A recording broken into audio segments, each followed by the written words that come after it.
Yeah, well, let's dig in. Hello, everybody. I'm David Cooks, and I tell you what, we know that paralysis can take on many forms. It can be physical like mine, or it can be something. Do anything you put your mind to. And what we try to do is feature stories that go from difficult places to fulfilling purpose. What seems impossible can be done by you. Our guest today is an author of a great book called Born to Fly. He's flown around the world. He's had some tragedy in his life. It may knock you down, but don't let it stop you. But he's still moving forward at a very young age and making great things happen. I'd like to welcome Ryan Campbell. It was about a year and a half into my rehabilitation when my body started to plateau out, my recovery started to plateau out, that I struggled. And that's because I held hope. I held hope that my bladder would come back. I held hope that my glute muscles and calf muscles and plantar flexion in my feet and feeling below my waist and all of this other stuff, I held hope that it would come back. Got so much to give, a lot of life to live. You must go from paralysis to purpose. Get your pen and paper out. Yeah, I'm taking notes. paralysis to purpose. Hello, everyone, and welcome back to another episode of Paralysis to Purpose, the podcast. I'm your host, David Cooks. Thank you for taking a moment to review this podcast, to subscribe to this podcast, to like this podcast, and to share it. I tell you what, I say this all the time because it's the truth. I love what I do because I get to have a conversation with some of the most intriguing and inspiring people in the world. And today is no exception. You're going to be in for a great, great, great story today. Our guest today is an author of a great book called Born to Fly. He's originally from Australia. You catch that in his voice when he starts talking. He is also a fantastic speaker. His brand is Turbulence Tough, and this is a tough guy. He's flown around the world. He's had some tragedy in his life, but he's still moving forward at a very young age and making great things happen. So without any further ado, I'd like to welcome Ryan Campbell to Paralysis to Purpose, the podcast. Hello, my friend. Great to be here. Man, well, it's great to have you here. And every time I get a chance to speak with you, I always leave a better person than I was before. And hopefully our audience will get that today after we get a chance to speak with you. Why don't we jump right in to you have a love for flying that began as a child. Why don't you share some of that and your background being from Australia and how that how eventually you came into being one of the, I guess, most famous people in the world. That's a very flattering introduction. I am definitely not from here, as you mentioned. I grew up on the coast of Australia, a little beach town, and it's safe to say that for me, yeah, I'm just a normal Aussie kid. I always say, any more laid back, I'd be lying down. I just pretty cruisy. You know, I grew up in a kind of middle class family. My dad was the local milkman and a truck driver, and my mum was a stay-at-home mum, and I have two older brothers. And just by kind of circumstance and passion, aviation was the kind of the route that my life took. And in short, aviation has been the very thing that gave me the most amazing, incredible experiences that I have ever had in my life. And we'll get into those. But at the same time, aviation's also provided me the very worst. And it's been something. And when I was 6 years old, I jumped onto a Boeing 737, an airliner, and we took off out of Sydney Airport and we were headed for an island in the Pacific called Vanuatu. It was actually the very first time that any of my family had been overseas, but we flew out there and we had a week vacation, and then we flew home.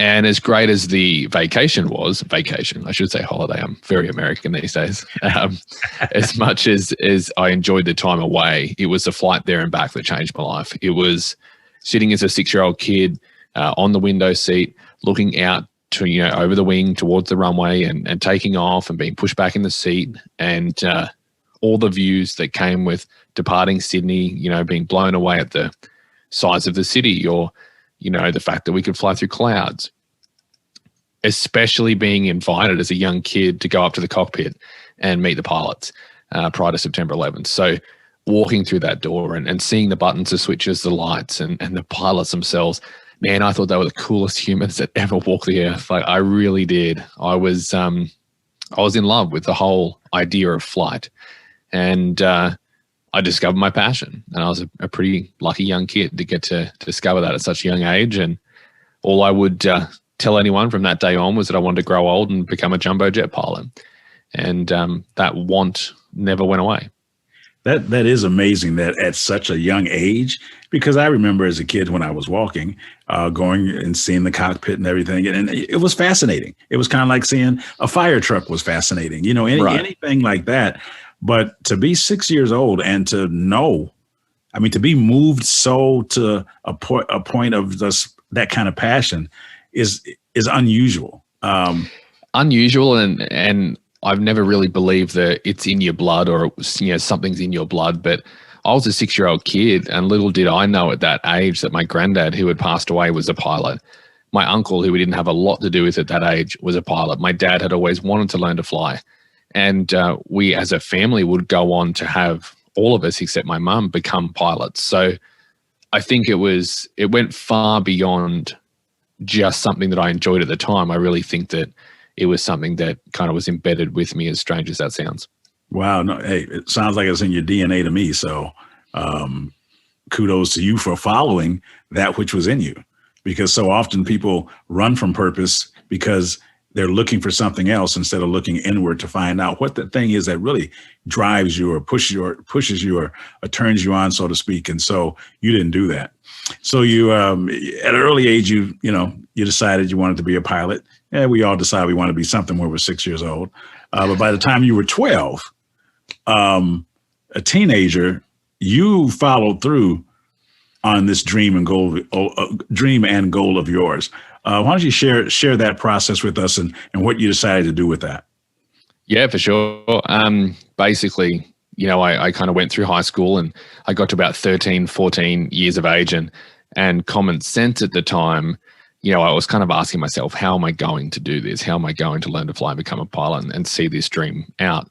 And common sense at the time said, okay, well, we're going to need two things to learn to fly. One, we're going to need money. And two, we're going to have to at least be old enough to drive a car. Now, money, definitely. I was 150% right.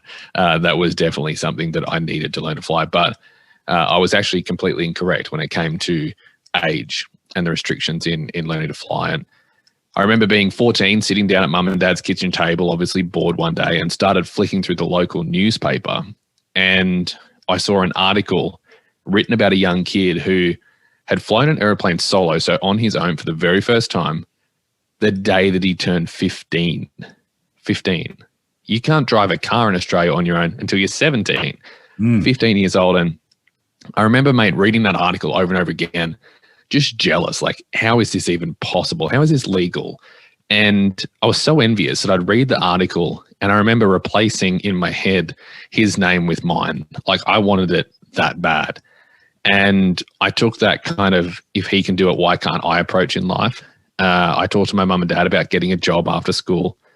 I started at a supermarket 3 nights a week and I worked on Saturdays washing a truck.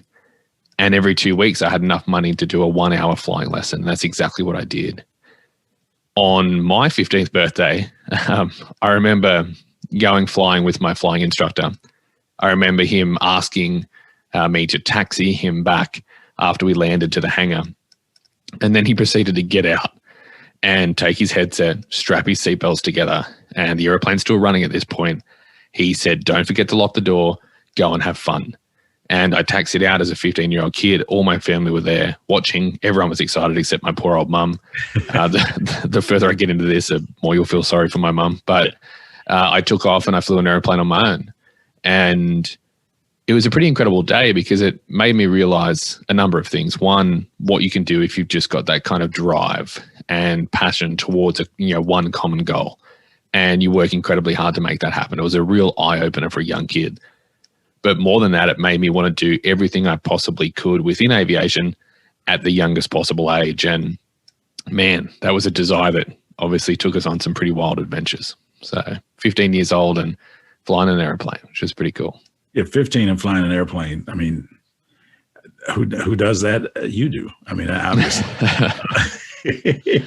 So you were bit by the bug early, and then you got bit again at age 15, and you start to have big goals. You start thinking about, maybe you said maybe you can fly around the world. Maybe it's something you could do. Along the way, you're still a teenage guy. You're 15-year-old. You got a brother. You got family. All that kind of stuff. Were you so committed to this that you didn't have much of a life outside of that? Or how did you balance your passion at such a young age? Because you have to take flying lessons and do all of those things. You're working to pay for that. But at the same time, you're just a normal guy. How did you balance some of that? I did an okay job, but honestly, flying really took over everything. And I graduated from the supermarket to a local restaurant washing dishes, and a terrible job, but I was paid so much money to do it, and it allowed me to fly more. And I had a good group of friends. We grew up in a pretty small town, but I just wasn't the party kid. I didn't want to go out on a Friday or Saturday night, and it just wasn't really my thing. If I wasn't flying, I was working, or I was reading about flying or watching videos on flying. Like, I really was kind of completely taken over by it. And did I miss out on some stuff? Yeah, a little bit through my time learning to fly. But, as you just mentioned, flying around the world. So as a 17-year-old kid, here I am, with a private pilot's license at 17 and staring down the barrel of this new idea of wanting to become the youngest person to fly solo around the world.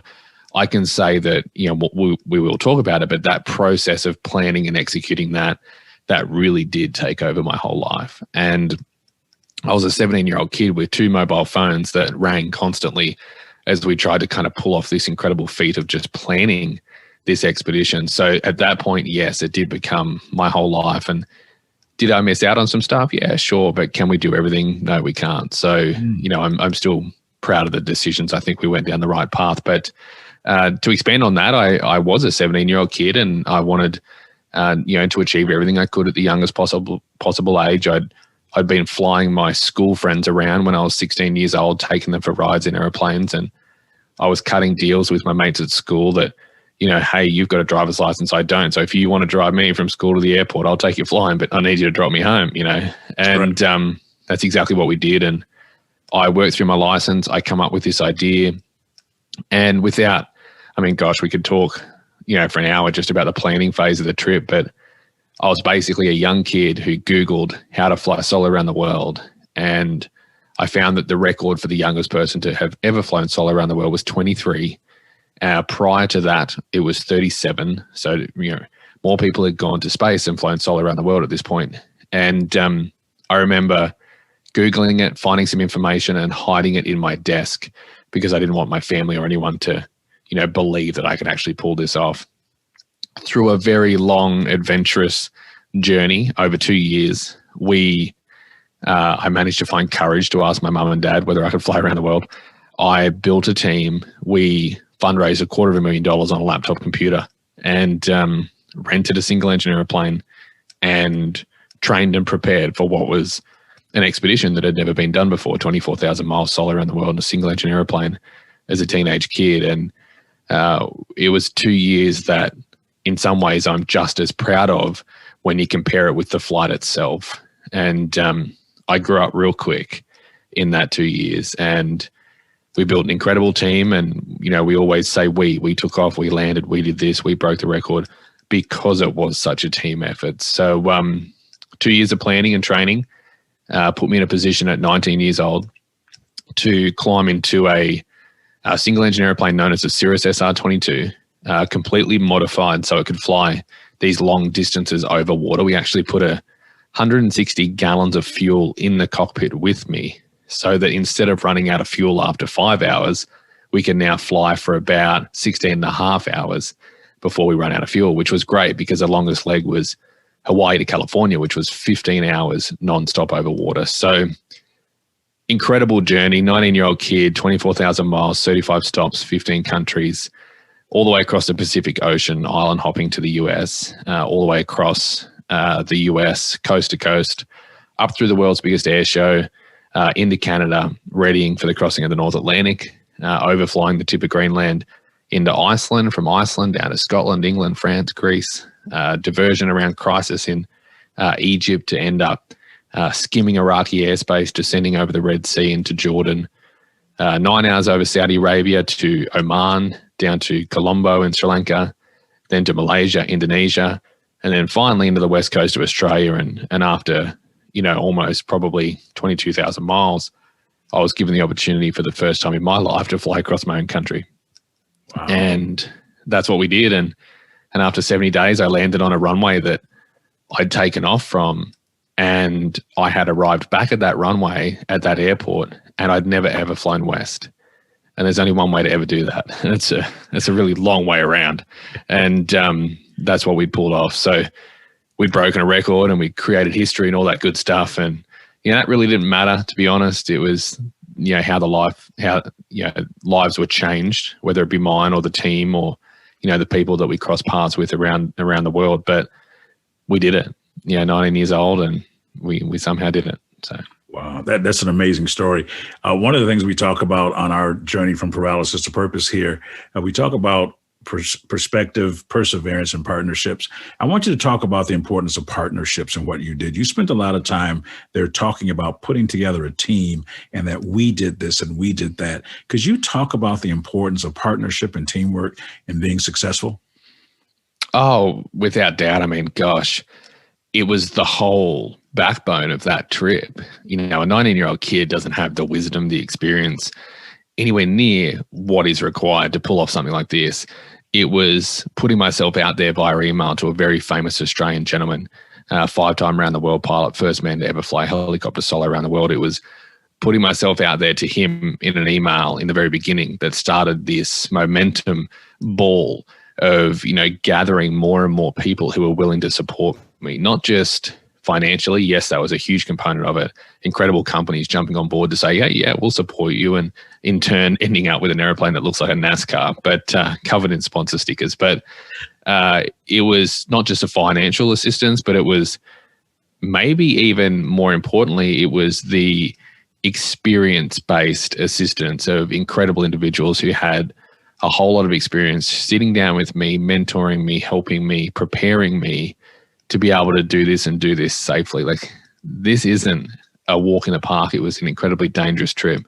And I believe we had one of the safest, most thoroughly planned around the world flights that's ever been flown. And we did so on a reasonably small budget. So partnerships are everything. And I wouldn't be where I am today.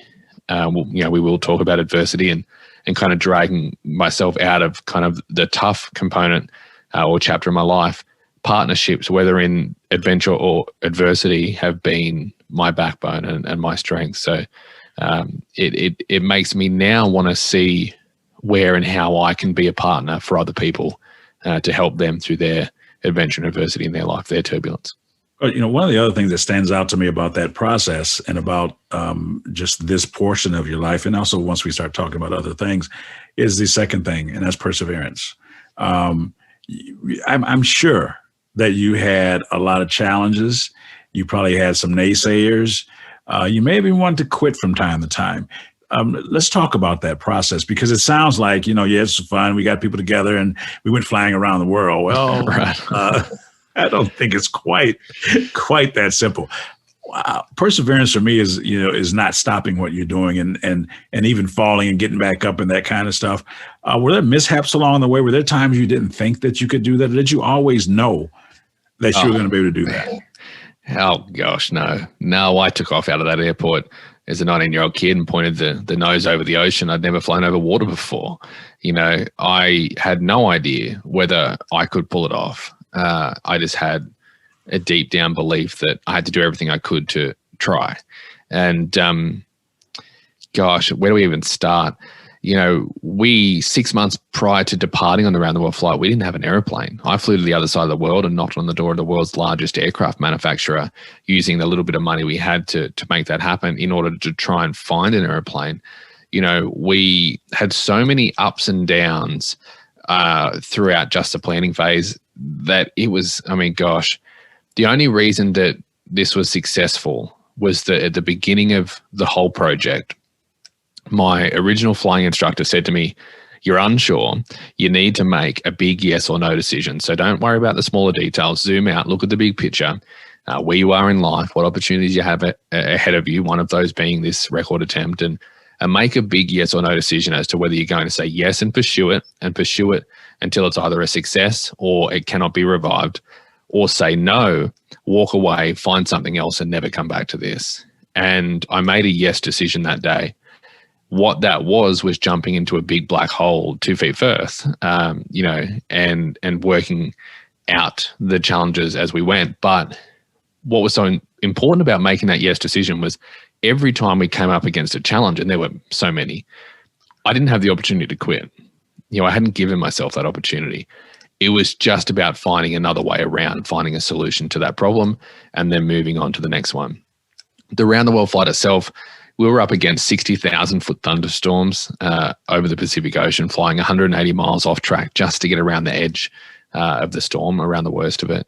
We had aircraft icing issues over the North Atlantic, ice sticking to the aircraft, changing the weight of the aircraft, the shape of the wing. We had ice sticking to a propeller that was spinning at 2,400 times a minute, and ice would still form on it. So we're in an aircraft not designed to withstand that. And that was occurring to a pretty inexperienced pilot in the middle of the ocean. And gosh, we had crisis that we diverted around. We had all sorts of issues in Greece where we hid the airplane for 3 days behind a hangar away from a pretty crazy lady who's no longer on my Christmas card list. We had refueling and airspace issues in Indonesia. Honestly, there were so many challenges. Perseverance was partially found within me, this drive to I have to get this done. But it was also found because I didn't really have a choice. Once we placed this into the public eye, it was like, all right, I said I'd do it. I have to do it now. So when you're sitting in a Greek island and you're trying to hide from airport members, getting, information on Egypt, trying to work out what country you're going to end up in next, you kind of get to a point where honestly, I just wanted to be at home and I wanted it to be over. But what I told myself was there's only one way I'm getting home, and that's in that airplane. And, I'm not getting on a jet and going home. I'm going to fly this aircraft all the way back. That's how we're going to do it. So perseverance was a must. It's a must for flying around the world. And it's a must in any expedition or adventure. Wow. When you think about it, that was crazy what you did. Just the danger aspect of it. I mean, just flying and not flying a plane that wasn't really designed to do what you were doing. That is crazy. I look back now, mate, honestly, as I get older, and I think the older I get, the more insane I think I was. Without a word of a lie, I must be getting old, because I look back and I think, why? Or not necessarily why, but how? Mm-hmm. Gosh, that was incredible. The youthfulness of life sometimes allows for you to take on those kind of challenges. I mean, you didn't know any better. Why don't we say it that way? Right. It's a very naive approach to, absolutely. And there's lessons within that as well. But that's crazy. Well, incredible adventure. The metaphors are endless. There's thunderstorms you got to go around. There's ice. So it's like life. Life continues to bring you storms. A lot of people say you're either coming out of one or going in one, or just got through with one, or going. Storms all over the place. So that's crazy. How did you handle fear? I'm listening to this, and your life was in danger throughout this process. How did you handle the fear of what if I don't make it, or the fear of failing at this? How did you deal with that? I mean, because there's a lot that's got to go on in your mind in this process. Oh, for sure. Yeah. I mean, I was sitting in an airplane alone, just me and Bob the life raft strapped into the seat next to me, talking to an object. I had a lot of time to think. And the answer to that question is pretty simple for me. Fear is combated by preparation and belief, in what you have set up. There's only so much we can control when we look at an expedition. I remember being in the middle of the Pacific, halfway between Hawaii and California, and there was no land at all in 1,000 miles in any direction. Behind me, left, right, in front of me, there was no land within 1,000 miles. And we're in a single engine airplane, and there were moments where I sat back and thought, what am I doing? Why am I in this position? And all we could lean back on was we prepared for this. We took every measure that we could to make sure that we had every I dotted and T crossed. And, once you've done that, sure, there is an element of risk still there, but they're the uncontrollables. So have we done everything that we possibly could to make sure that we're in the best position to be successful? Once we have done that, you've just got to sit back and kind of let it go and just be there, execute, do your jobs, concentrate on the job at hand, and the rest is part of adventure. Wow. So controlling what you can control applies once again in this situation. 100%. This is a great place to take a quick break, but when we come back, we're going to pick up into the next phase of your life, which wasn't quite so great in terms of one of the accidents that you did have. And we'll be right back with Ryan Campbell. We'll get back to Ryan's story in just a minute. But first, I want to share this brief highlight from season 1 of the podcast. I was joined by Wesley Hamilton for a wide-ranging conversation about his own journey from paralysis to purpose. The episode is entitled, Getting Shot Gave Me Life. And about midway into his story, I asked Wesley, why is what you believe so important when facing obstacles and adversity? Growing up, I didn't believe in myself of what I was capable of. I allowed other people's beliefs to embody me, and that's the reality that I created. When I started to understand that it was up to me to create the reality that I finally needed to be me, right? Like to be who I am today. That belief instilled in me created change that changed the trajectory of my life. So the power of belief within yourself is important because it embodies you. You turn intent into constant repetitions of saying it over and over and over again. It becomes a reality because you believe in it, and there's nothing going to take you away from your belief. It takes time and it takes practice, but that's even believing in your own faith, believing in yourself, understanding that it's a marathon. The power of belief is powerful, and it drives change because you become passionate about the things that you believe in within yourself. I always tell people, you believe in something and then you work into that belief. And once you work into that belief, you'll get it. The universe is going to bless you because you showed it that you're not going to stop. And you're not waiting on it, because action comes behind belief, and that's you taking action within that belief. There are so many powerful moments during that conversation with Wesley Hamilton. It's worth another listen, or if you've just discovered the podcast, be sure to add it to your playlist. Again, that's episode 6 from season 1, Getting Shot Gave Me Life. Now let's get back to part 2 of Ryan Campbell's story on Paralysis to Purpose, the podcast. Hey, welcome back. We are having a conversation with Ryan Campbell today on Paralysis to Purpose, the podcast. We just got back from going around the world, and I hope you enjoyed that part of the podcast. But I want to talk, Ryan, you did have some difficulty later on while you were flying.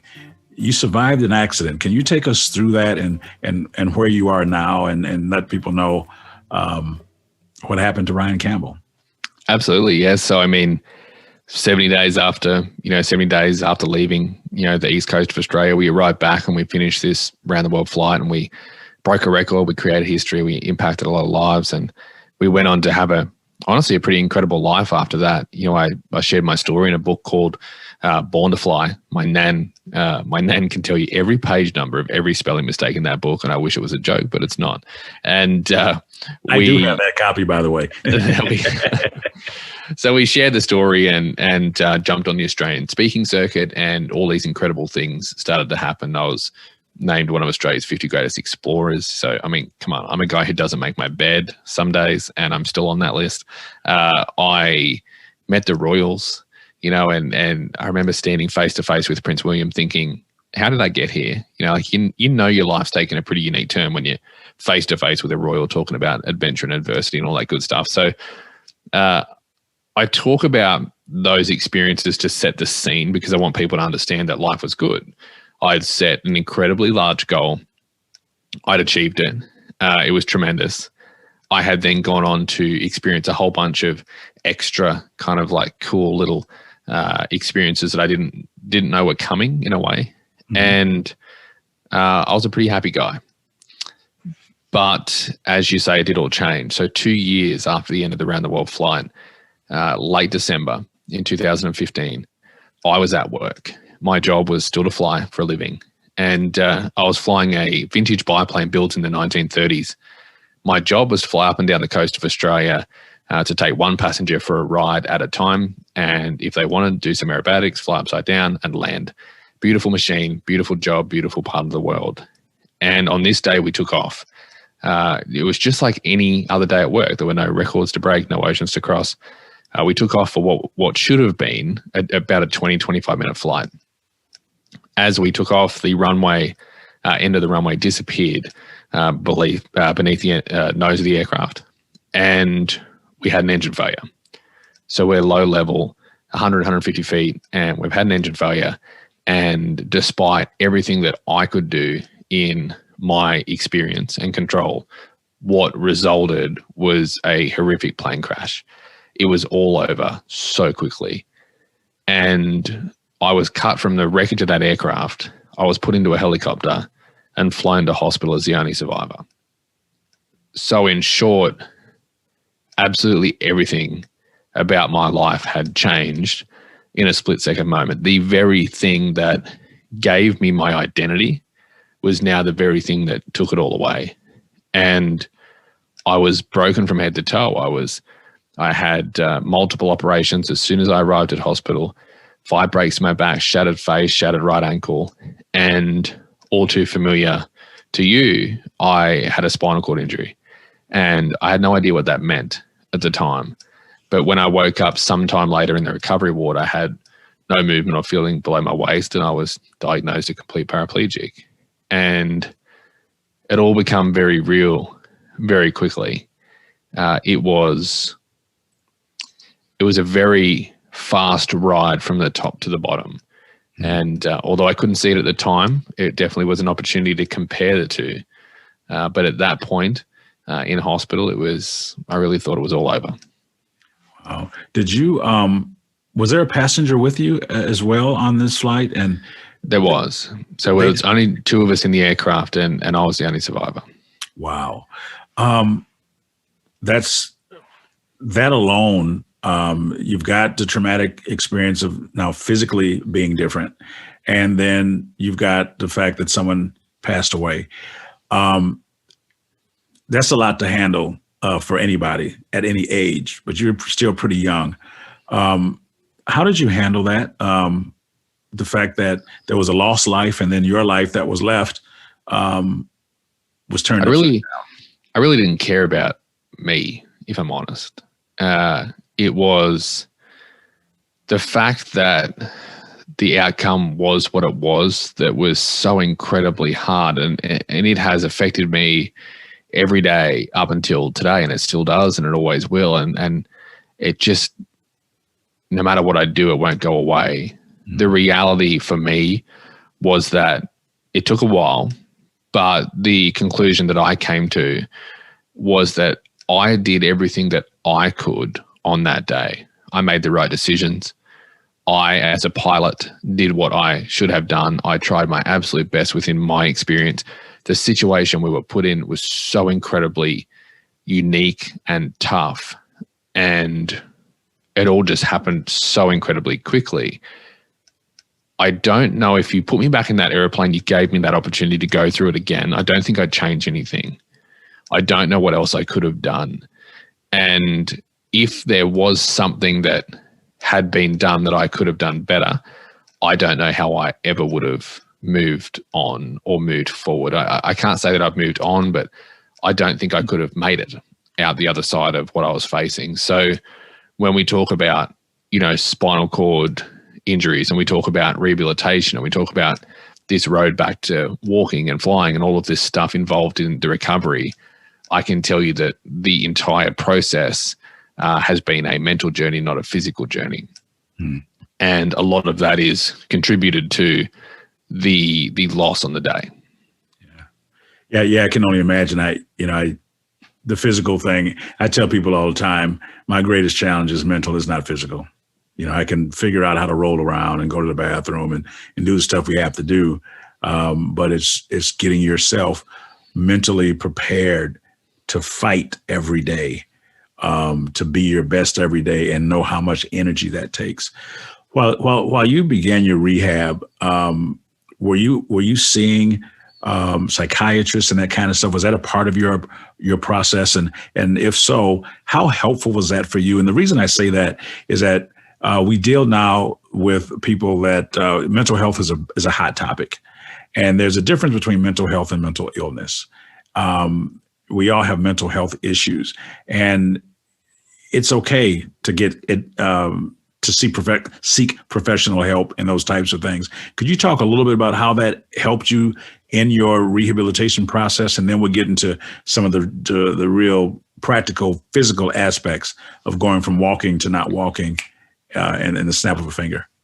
Yeah, for certain. I spent almost 6 months in hospital, and I operated to a timetable every day. So, multiple sessions in the rehabilitation gym or hydrotherapy sessions or whatever. And part of that timetable was conversations with a psychologist. Now, I am a huge advocate of mental health. It is the backbone of what I speak on and what I believe needs a larger focus, really around the world these days. And so I will say that straight out the gate. I will say that psychologists, for me, that conversation that I had once, twice a week didn't really help. I always joke and say I ended up telling her how she felt by the end of the session. And but I found help in different ways. I had a gentleman who knew me prior to the accident from a speaking engagement. He was the gentleman who sold me the airplane that allowed me to get back in the sky. He was an incredible man who was a very experienced pilot.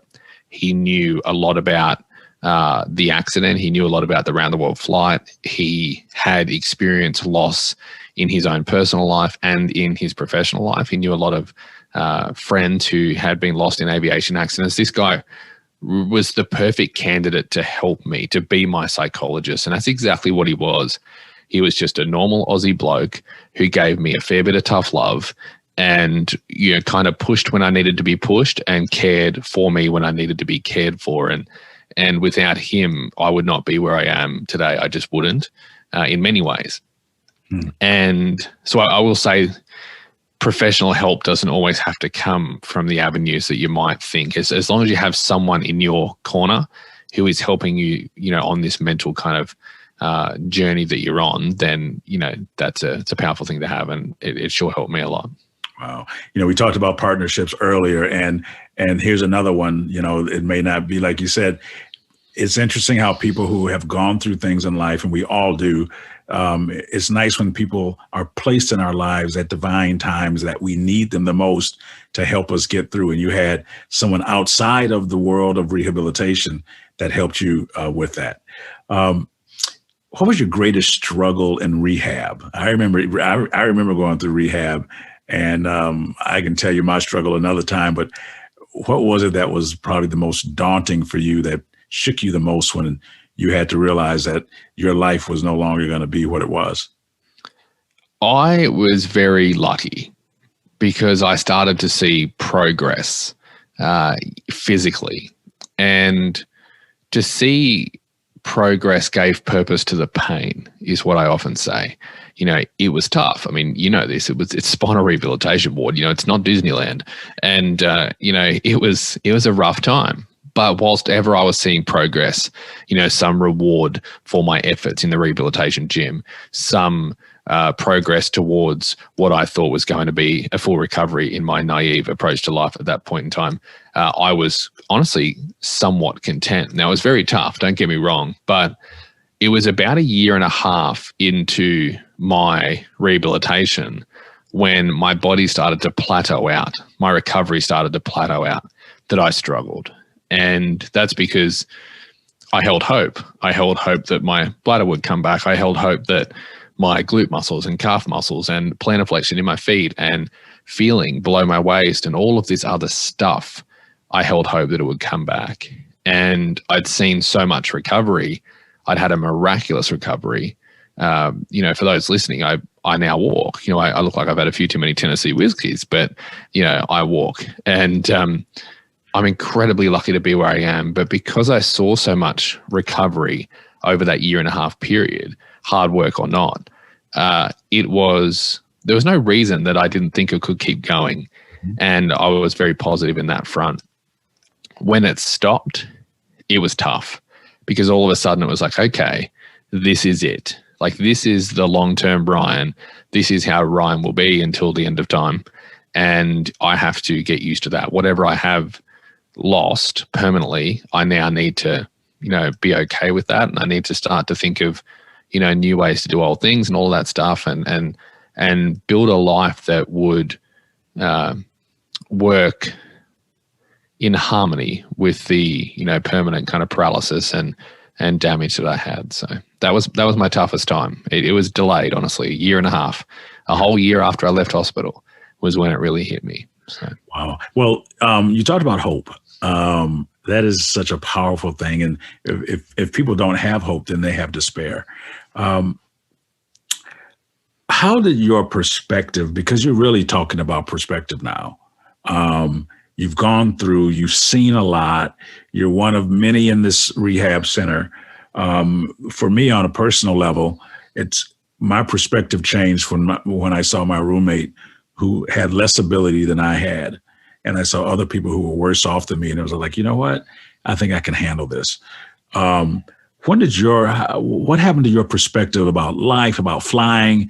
How did the injury impact all that? That's interesting that you share the experience you had, because I had a very similar one. And if, as keynote speakers, most keynote speakers have a signature story. And my signature story is not about me. It's about a guy called Ben. And so to set the scene real quick, I'd been in hospital for maybe 6 weeks, 8 weeks, and they'd finally found a way to get me out of bed. It was the very first time they pulled me out of bed. They put me into the wheelchair. And now that I was a little bit mobile, they took me down to the rehabilitation gym and they lifted me out of the wheelchair and they laid me down on an exercise bed. And they told me that my first challenge was going to be, hey, you got to learn to roll over. So long story short, I found a plan, come up with a plan as to how I thought I could roll from my back to my stomach. And I started to make that happen. And as I was halfway through, lying on my side, the pain was so immense that I ended up just stopping just to let my body rest. It was in that moment with my right arm all twisted that I remember looking through a small gap that was created under my elbow. And what I saw through that gap changed everything for me. What I saw was a real young guy in a really big wheelchair. And his name was Ben. He was in his early 30s. He had slipped over, mopping a floor.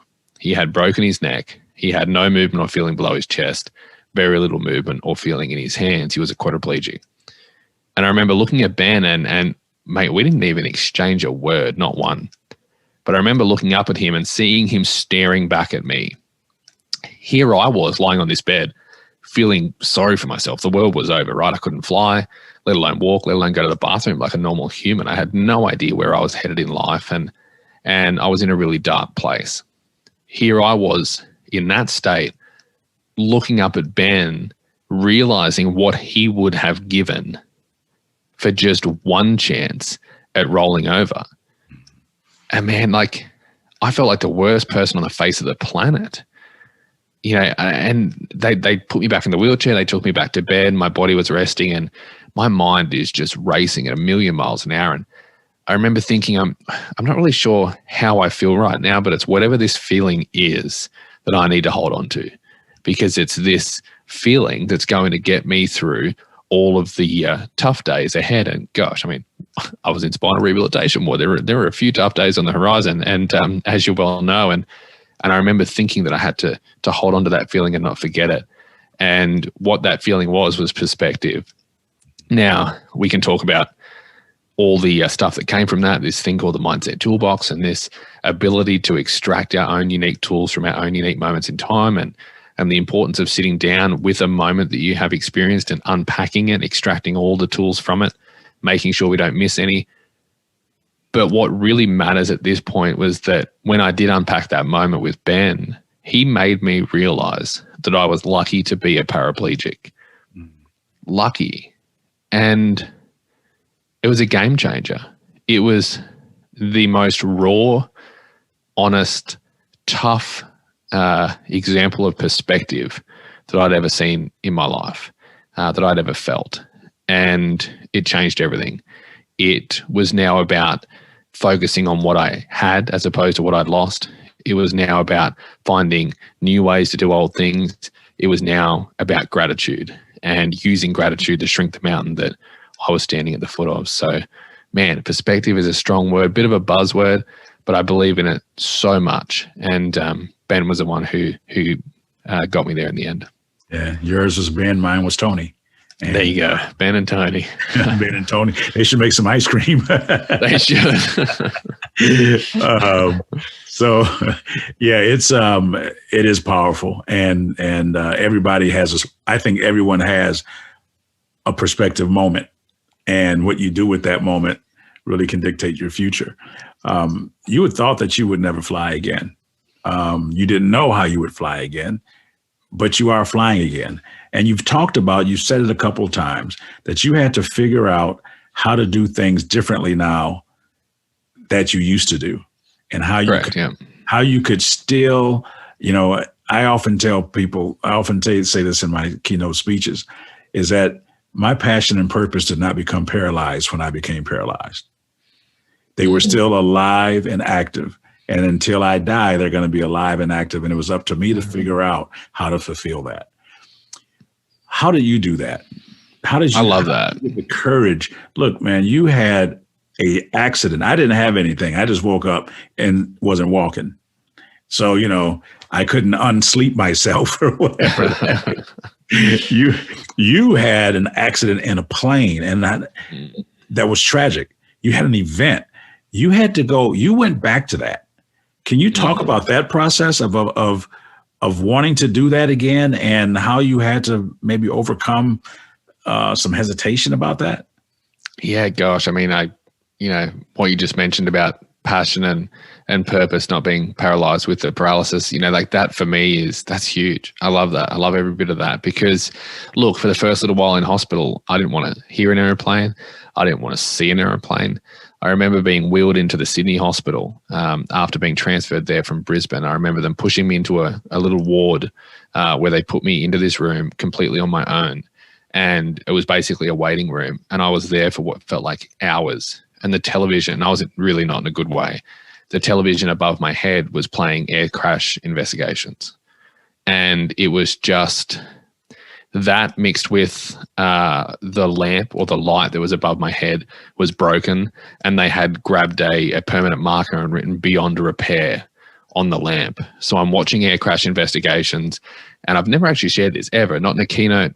This just popped into my head. I've never shared this, but what was written on that light, I mean, that was really playing with me at that point. This was a mental challenge. And for the first little while, I didn't want to see an airplane. I didn't want anything to do with it.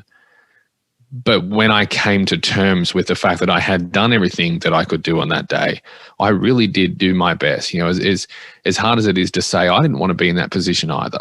That was not my intention when we went flying. That's not, my whole life is very different now, and it always will be. And that was never how we wanted that, outcome to eventuate. And for me, even though it was tough in the beginning, coming to terms with that is what started this push, this drive, this desire to get back into the sky. So much so that I actually left. The first time they ever let me out of hospital, I found a way to a local airport, and they lifted me into an airplane that went flying again. And was it tough?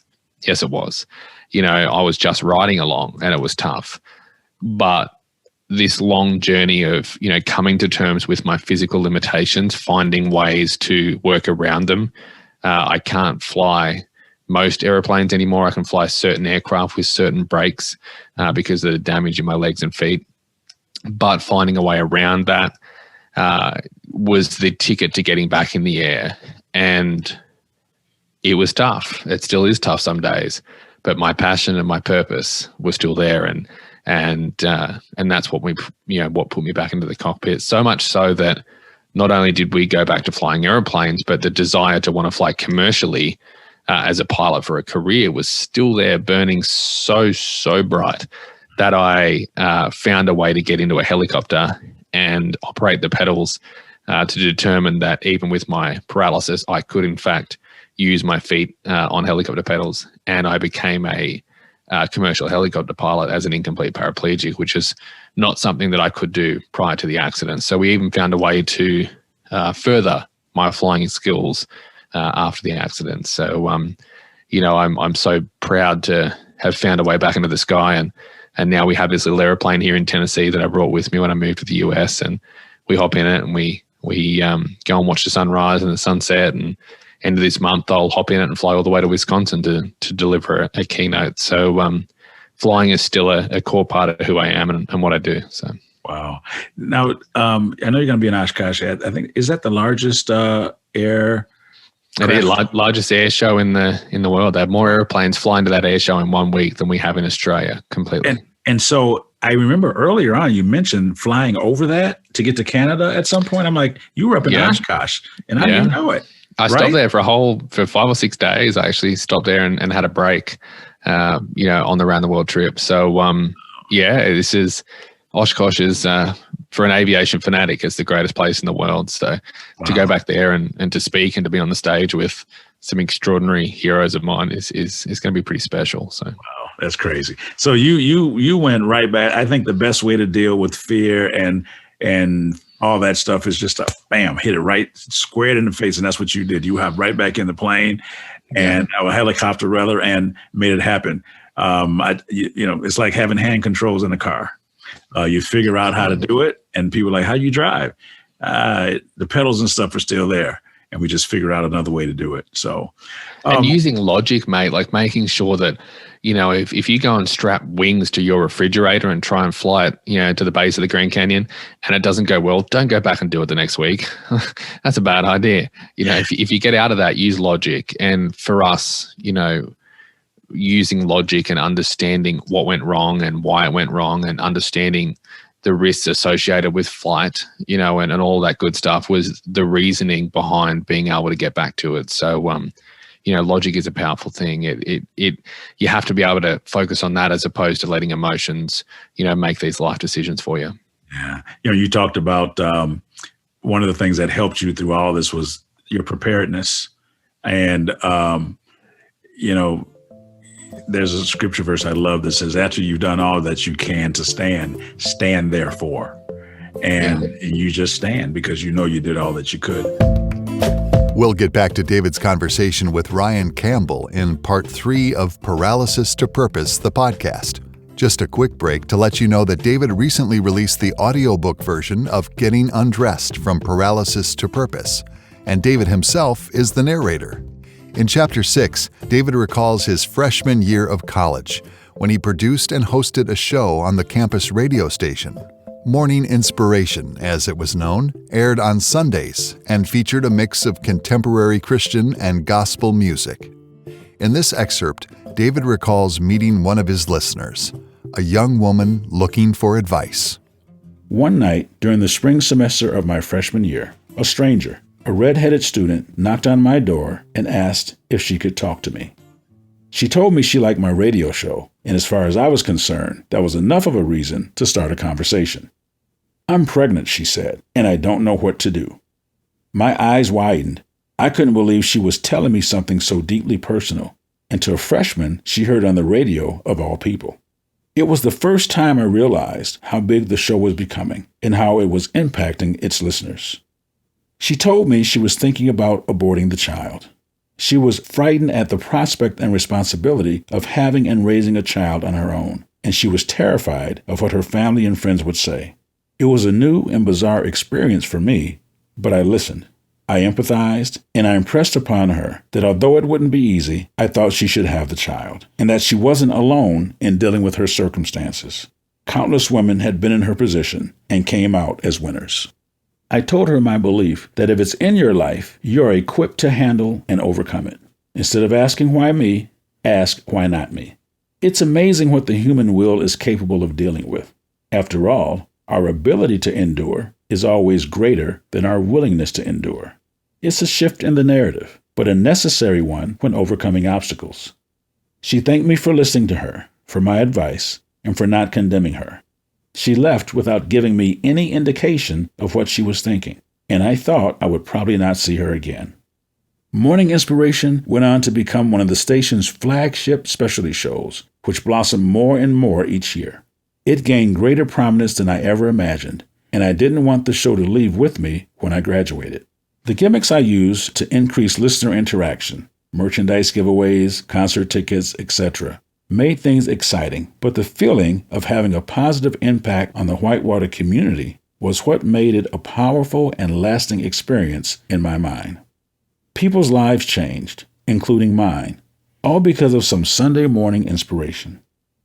A few years later after graduating, I visited a church on Milwaukee's east side for a Sunday morning service. A young woman approached me afterward. She was holding a small child with a cleft lower lip and a deformed hand, and she asked if I remembered her. I didn't, but before I could say anything else, she fell into a flurry of thank yous for persuading her to give birth to the light of her life. She had named him David. Morning Inspiration didn't just change lives, it saved at least one. That was a sample from Getting Undressed, From Paralysis to Purpose, the audiobook. It's available now to purchase and download. Let's return for part 3 of I Survived a Plane Crash, Turbulence Tough, with David and his guest, Ryan Campbell. One of the things that I know I thought about, and even some other people that I've talked to, about wondering if somebody would ever love me like this. Would there be someone that would, marry me, be in a relationship with me? Did you have to do you deal with that? Had you dealt with that? How did you deal with that? Because I think that's about as real a conversation as we can have. Yeah, look, I've done a lot of podcasts, and this is not something that I've ever gotten into, but I love that it's different. Look, I wasn't going to fall in love with anyone who liked long, rapid walks on the beach. Let me tell you that. That wasn't going to be the case. A track run or any of that. Look, I was the kid who back in the day was always sick every year when we had to run the cross country at school, like just conveniently sick, right? I hated running. I wouldn't run unless a bear was chasing me. I even say now, you could give me my legs back. I'd probably go for a run for 10 minutes to, remember what it was like, but I'd be done then. I'd just come and chill. So I'm completely okay with that. So when it came to, all right, let's get into that. When I was in hospital and my bladder control, which a lot of people don't understand when it comes to a spinal cord injury, they told me that my bladder control was completely lost and it may come back or it may not. I remember the first day that the bladder specialist walked in and he showed me a catheter, right, a self catheter, and said, "Oh, you're going to use this 5 times a day to go to the bathroom." If I had legs that worked, I would have got up and jumped out the window, right? I was done. I was done. And I said to him, "Take my legs," and I mean this so respectfully, but I said, "Take my legs and give me back my bladder." Mm-hmm. That is where my headspace was at. Mm-hmm. I said, "Please," because, I just couldn't bear the thought of that being my life every day. And our ability to adapt is always underestimated, by us. We are incredibly talented when it comes to finding, new normals. And that for me is still something that I have as part of my daily routine. It's not a problem. So when it came to finding a partner and thinking, hey, how is this going to affect my dreams that I have in life, although I didn't want it, at 22, but, finding someone and having a family and all of that good stuff. Well, I was tested for ability to have kids. And I remember wheeling back into my hospital bed there one day and seeing the notes written out, the results written out on a piece of paper on the end of my bed with a big smiley face. And they said, "Look, above average results, you're completely fine." And I'm asking where the trophy was. I was like, "Is there a gold-plated trophy that you're going to bring around?" And, I was so excited. But there are limitations with the way that I move and the way that I operate day to day, and things that I have to take into consideration. And I'm not going to age very well and all that, stuff that we have to think about. I did worry a lot about finding someone who was willing to put up with that. What I found was I was very surprised at the amazing individuals that I crossed paths with after my, kind of accident and getting out of hospital and finding, a pathway back to normal life. The most incredible humans are the ones who just don't care. And that's the measuring stick for me. I'm now in a relationship where, I'm sure she's not going to potentially listen to this podcast, but, we'll be engaged towards the end of this year, and she's a Tennessee girl, and we have an incredible life planned out ahead of us that, involves kids and all that kind of good stuff that I dreamed about since I was young. And, Rachel's the most patient, incredible human that I've met, and she just doesn't care. I have found someone who also doesn't like to run, whether she can or not. So I've found someone who, I remember walking out of a shopping center when we were first dating, and we're walking across the car park to my truck, and it started to pour rain. And I mean, like, it went from nothing to pouring rain in a split second. And she just ran off without me. She just went and got in the truck. I remember thinking then, I was like, well, there we go. Like, if this is how it's going to be, I like that. I didn't want someone who fussed and worried. I was like, well, I can't run, you can run. So you run off to the truck and get dry. And I didn't even have to tell her. So I think I've found someone who balances me out well. And I think I've found someone who sees past, and maybe not even sees past, but actually sees strength in what we have been through, and kind of can draw off that strength and learn from it. So I am a very lucky man, my friend. That's fantastic. We ask different questions on this podcast. That's a new one. You moved to the United States to start a speaking business, or to pursue a speaking business, just in time for COVID to hit. Yes. You've been through a lot in life, but every challenge is new and fresh. I don't care what anybody says. You can learn from what you went through, but when you're faced with something new, what you went through sometimes is not the first thing you're thinking about. There were a ton of challenges that you faced when you came to America and you wanted to share your story, and you began to get some traction, and COVID hits and the world is turned upside down for you again. Yeah, in the world's turned upside down, and the border's shut in Australia, so we can't go back and see our family. And I'd been lucky enough to get a visa, but the visa said I could speak and only speak. So here I am, stuck in the middle of a different country, unable to go home, with inability to work because the event industry had shut down. And we transitioned to virtual, and we did our very best to grow a business without a name, and it just honestly was wild. And what I love about the challenge that we've faced in creating a business was, you are right. Just because we've been through challenges before doesn't mean that, the future is easy. I remember Rachel saying to me, Ryan, this is just the stuff that makes you stronger. And I said, Rachel, I've had enough stuff to make me strong. I just want to go to work, and I want to buy a boat, and I want to go fishing, and I want to sit on the edge of a beach and drink a margarita. Like, that's all I want to do. And, that's not how life always unfolds. And I can tell you, there's distinct chapters in my life. It was flying around the world, and then it was, writing a book was a huge challenge, and then it was the accident and recovery and getting back to flying, and then one chapter is moving here to the US and starting a business. And I can tell you, truthfully, hand on my heart, that this has been one of the most challenging things I've ever been through. So I think it's a good reminder to say, well, hey, it's not about the size of the challenge that you are facing. It's about understanding that adversity is universal. Everyone experiences it, everyone has, everyone is, and everyone will. And that's where we then lean on this turbulence tough message to say, well, we all have to be turbulence tough. We have to have the mindset required to ride out life's roughest bumps, because, as you said earlier, life is full of storms. That's just how it is. Finding confidence and a belief within you, the strategies and the systems to move forward and to ride out those bumps, not just to find your way to smooth air, but to be able to learn from the adversity, to learn from the storms, to build resilience.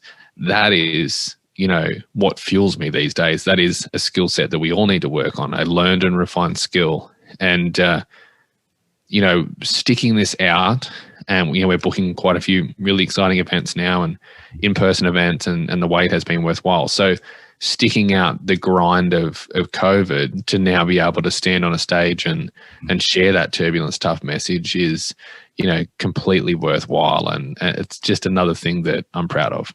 So. Yeah, I agree with you. And I will say that the tools are the tools. And the nice thing is that most of those tools are transferable from one situation to the next, and the principles stay the same. You've got to have some perspective. You got to have some perseverance, and it sure helps to have some partnerships along the way. So, because we all have a journey of paralysis to purpose of some sort, of some kind. And if you haven't had yours yet, you keep living, because you'll have it. We're just about done, Ryan. I want to give you one last minute or so to share anything that's on your heart with our listeners. Yeah, look, I think, I didn't grow up in a family that was centered around personal development. I grew up in a very standard kind of Aussie family. We're pretty laid back, love to have a drink kind of bunch down there. And personal development was never something that I lent on. I now believe in it, unfortunately through necessity. It was a situation that made me realize the power of it. And my message now to the world and to anyone that's out there is, resilience is something that you need to build. It is a learned and refined skill. It's not something that you are born with. So, you really focus on that ability to gather tools, place them in your mindset toolbox. We all have different experiences. We all have different tools. We all have different needs, but focusing on building that resilience, that, quest to become turbulence tough so you can ride out future storms. That's what's going to make your life incredible. It's what allows you to overcome the adversity, but it's also what gives you the room, the time, the belief to pursue your wildest dreams as well. Those adventures, the things that we sit and think about that make our life incredible. So we are here in Nashville, and we share the Turbulence Tough message. If we can help, we'd love to do exactly that. But I appreciate. Tell the people how to get a hold of you, Ryan. Now, of course, after you try to get a hold of me and I'm not available, to get a hold of Ryan. We won't even go into that. No, look, you can definitely get in touch. The website is www.ryancampbell.co. It's not .com. I cannot afford the M yet. It is .co. Or you can reach out directly, Ryan at ryancampbell.co. And we'd love to help if you are unavailable, that is. Yeah, we joke around about that. He's an outstanding speaker, and I'm sure you've enjoyed the podcast listening to him. So if you do have an event coming up and you're looking for somebody whose life story will motivate you, inspire you, and instruct you, hook up Ryan, okay? So again, Ryan, thank you for being here. And until next time, this is David Cooks reminding you, as always, that your ability to endure is always greater than your willingness to endure. You can do anything you put your mind to. Thanks for tuning in to Paralysis to Purpose. Don't forget to follow us on social media at Paralysis to Purpose on Facebook, Instagram, Twitter, and TikTok. To purchase his book, visit davidcookspeaks.com. Be sure to tune in next time for more inspiring conversations with David Cooks. My father always taught me as a little girl, and it's one of the tenets I really live by, that you do not measure your success by how well you are doing. You measure your success by how well those around you are doing. Next time on Paralysis to Purpose. Deanna Singh, I'd like to welcome you. You start measuring yourself by how are my neighbors doing? How's my family doing? How are the people who look up to me, who are coming after me doing? How are the people who are older than me doing? If you start measuring yourself by those things, it starts to make clear what's really important. Paralysis to purpose.